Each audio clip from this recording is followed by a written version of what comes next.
4 মাস ধরে একটি মেয়ে একটি ছেলেকে পছন্দ করে, কিন্তু বলতে পারে না। হঠাৎ একদিন মেয়েটি ছেলেটিকে ফেসবুকে মেসেজ দেয়। হ্যালো ভাইয়া, তোমাকে একটি কথা বলতে চাই, যদি কিছু মনে না করেন। অবশ্যই বলো, কি বলবা? আমি আপনাকে 4 মাস ধরে ফলো করে আসতেছি। আপনাকে আমার অনেক ভালো লাগে, এক কথায় ভালোবেসে ফেলেছি। ফাজলামি করেন। ফাজলামি না, সত্যি আমি আপনাকে ভালোবাসি। ভাবতেছি বলবো বলবো, কিন্তু সাহস হয়ে ওঠেনি। আজ কেমন করে সাহস হলো শুনি? আসলে আমি কাল থেকে ভাবতেছি আমার মনের কথাটি আপনাকে জানাবো। আপনি রাজি হলে হবেন, না হলে নেই। বাহ, এতদিন ধরে কেউ আমাকে ফলো করে সেটা আমি বুঝতে পারিনি। আচ্ছা, এখন বলুন, আমাকে ভালোবাসবেন কি না? তুমি তো আমাকে 4 মাস দেখলে, বুঝলে, তারপরে প্রপোজ করলে, কিন্তু আমি তো এখনো ভালো করে তোমাকে চিনলামই না। ঠিক আছে, সময় নিন আপনি।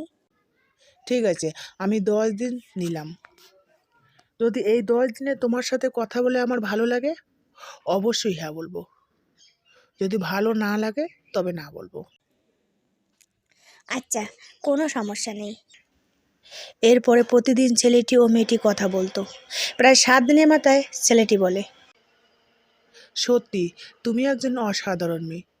যে কোনো ছেলে তোমার কথাবার্তা ও ব্যবহারে তোমাকে ভালোবাসবে। কিন্তু আমার একটি সমস্যা আছে। কি সমস্যা জানতে পারি? 1 নম্বর, আমি ভীষণ গরিব। 2 নম্বর, আমি আগে একটি প্রেম করেছি। 3 নম্বর, সে মেয়েটি আমাকে ধোঁকা দিয়েছে।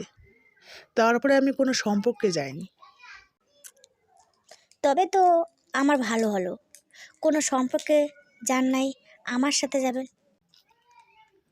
সমস্যা আছে একটি। সেটা আবার কি, যদি বলতেন কষ্ট করে। আমি যে সম্পর্কটি আগে করতাম, সেটা আমার মা বাবা সবাই জানতো। এরপরে অনেক কাহিনী ঘটে গিয়েছে। তারপরে মায়ের মাথার হাত দেখে প্রতিজ্ঞা করেছি, আর সম্পর্কে যাব না। তোমরা যেখানে বিয়ে দেবে সেখানেই করব।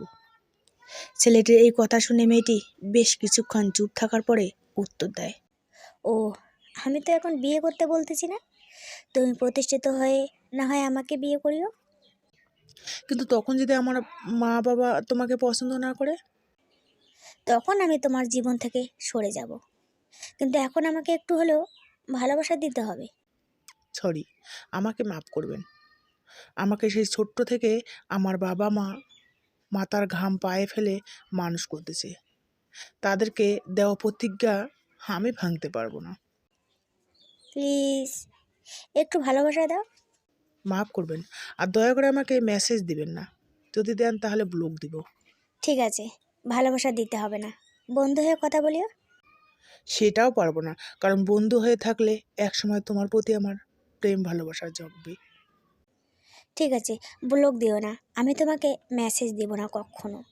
যদি কখনো তোমার মনে হয় আমাকে পাশে রাখা দরকার, তাহলে নক দিও, তোমার অপেক্ষায় থাকলাম।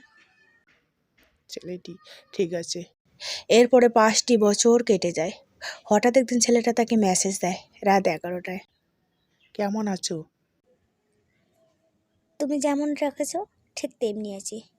এখনো ভালোবাসো? অসম্ভব। বিয়ে করবে আমাকে? তুমি চাইলে এই মুহূর্তে করতে পারি। এতদিন পরে মেসেজ দিলাম, তবুও আমাকে মনে রেখেছো?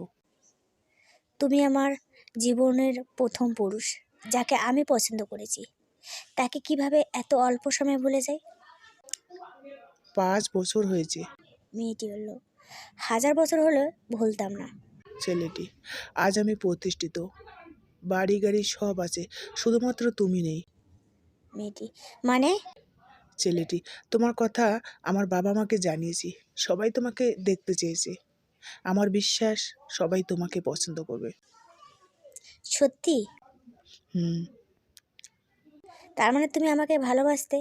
হুম, কিন্তু প্রকাশ করি নাই। এরপরে ছেলেটির পরিবারের সবাই মেয়েটিকে দেখতে আসে। আর দেখার সঙ্গে সঙ্গে সবাই পছন্দ করে ফেলে। তার কিছুদিন পরে দুজনের বিয়ে হয়ে যায়।